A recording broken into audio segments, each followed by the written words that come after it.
Next guest is an author, sexologist, and founder of the Center for Sex and Culture. She's worked at Good Vibrations since 1990 and has written copious amounts of books. Her next one is due out in May, and I don't know the name of it because it's super long. Please welcome Carol Queen.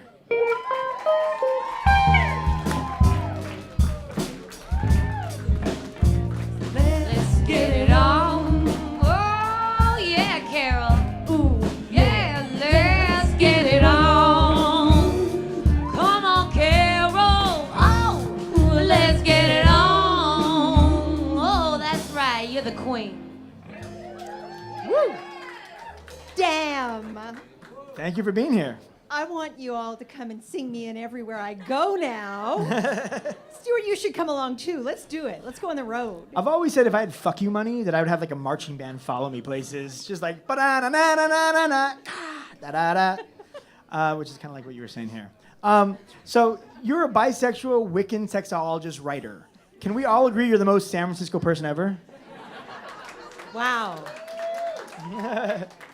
I feel like I came to San Francisco at a time when it was full of the most San Franciscan people ever, and I just tried to keep up.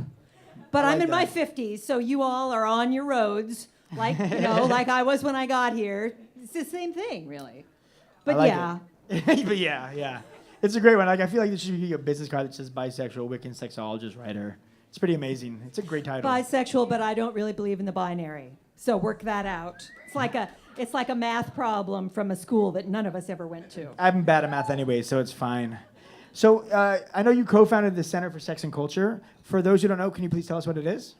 Okay, so the Center for Sex and Culture is sort of the multi-purpose room of sex of San Francisco. It's a sex ed center. We have educational workshops. We have cultural events. Because did you learn more about sex from culture than you did about from sex ed? Yes, you did. I guarantee it. Unless you're like a Unitarian, in which case you might have had good sex ed, or a Scandinavian. But the other stuff that we do, like sex groups, have meetings there. We have an archive. We have a library. We have a gallery. We try to do it all. Woo!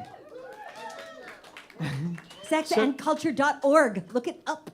So you have a doctorate in sexology. Right.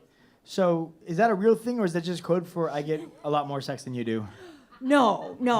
I mean, maybe at one point I had more sex than other people, but I don't think, I think I've been too busy writing about it for the last few years to have more sex than the rest of you. You all look like you're having more sex than I do. But still, a doctorate in sexology is a real thing. There is a graduate school here in San Francisco called the Institute for Advanced Study of Human Sexuality. I call it sex school because it doesn't spell anything cute, you know. Like our LGBTIQQQA, at least there are some vowels that are getting involved. So someday that will spell a word. I've seen a movie called Sex School. Right, the sex school. No, I don't. I may have seen that movie, but I don't think it's about the same sex Probably school. not. Maybe loosely derived. But sexology is a study of what people do sexually and how they feel about it. It's academic and professional. I myself am a sexologist without portfolio, and I just try to get around and do my thing. And work at Good Vibrations, do the Center for Sex and Culture, write books, talk about sex, and that takes up all my time. Sounds busy. So busy. That too. That was earlier. Although I don't have a vibrator in my panties right now. Although if I'd known that was an option, it would have been great. Maybe next time. So, being in the study of sex, is there anything that you won't touch, or anything that makes you cringe? Anything that you're just like, no, man, that's fucked up. Well, studying what people do sexually and how they feel about it, and also the corollary study of erotology, the erotica materials made by any given culture, pretty much covers the waterfront. And so there is a way in which I can address and think and talk about anything and not immediately run to the default, hey, man, that's fucked up. Having said that, I'm pretty much a consent partisan. And when I see things that don't involve consent, that are pretty much, hey, man, let's say that's pretty fucked up. Right. I like to wonder what kind of culture would make that kind of shit go away. That's how I deal with it, you know? Yeah. It's like if I had to put a culture together with Lego blocks and make it so that stuff wouldn't happen there, what would have to be the moving parts of that culture. I think that's the thing that sexologists and pretty much everybody else has to put into their thinking caps in order to move forward and get a better world sexually. You're smart. So you worked Lusty Lady, am I correct? Did you work the Lusty Lady? I did. I worked at the venerable, honorable Lusty Lady that was. Come on. Yes, Come the Lusty on. Lady. You've been here longer than that. You remember the Lusty Lady? Right around the corner. Right around the corner. Stuart told me it was turning into, what was it? What'd you tell me? I read someplace that it's going to turn into a peep show themed cocktail bar. Which to me is just the biggest joke ever. Because when I was a real live nude girl, we could not serve any alcohol associated with our real live nude girlness. So I'm not sure what the cocktail servers are going to be wearing, but it'll be more than I did when I was working there. Well, Was that clear enough? That was a little subtle, wasn't it? Anyway. that's the problem. They don't want like the things that make. They don't want to deal with what creates culture. They just want to take the essence of the culture and commodify that, put it in a drink, and sell it as a cocktail.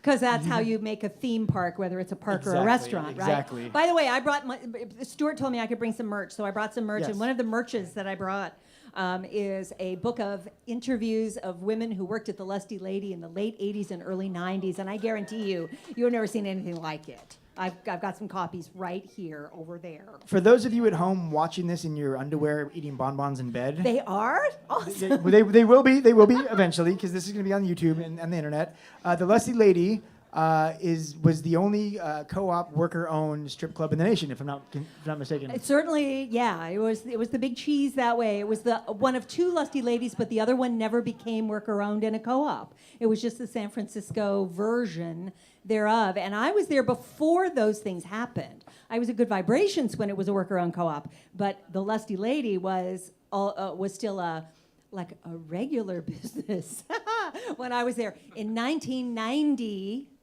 Which is, I realize, before some of you were born, but let's not talk about that anymore. People were getting naked and masturbating even before you were here, and that's what's so beautiful about the world. It's beautiful. That's why we can relate to the past and the future, because that may be the only thing that links us all together. Everybody comes.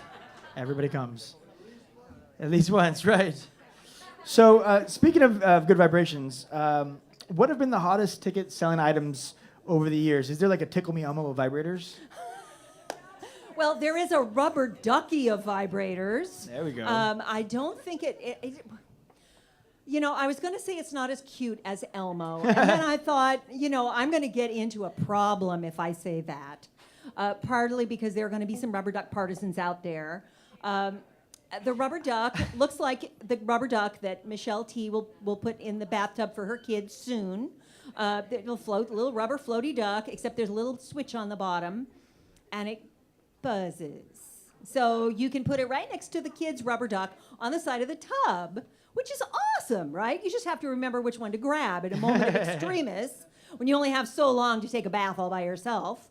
And if your child asks, Mommy, what's the switch on the bottom of the duck? You say, so it can make waves, honey, and you won't be lying. There we go. So that's how you solve the rubber duck problem. One answer to your fine question, but there are many fine vibrators, any of which could be any individual person's Tickle Me Elmo. Beautiful. Well, thank you so much for being here on the show. Everybody, she has plenty of books and merch to buy over there. And thank you, Carol. And I promised I would tell you the title of my upcoming book. It is The Sex and Pleasure Book, Good Vibrations Guide to Great Sex for Everyone. And I so hope it is. I really hope that it is great sex for you. That's all I have to say. Thank you. Thank you, Stuart.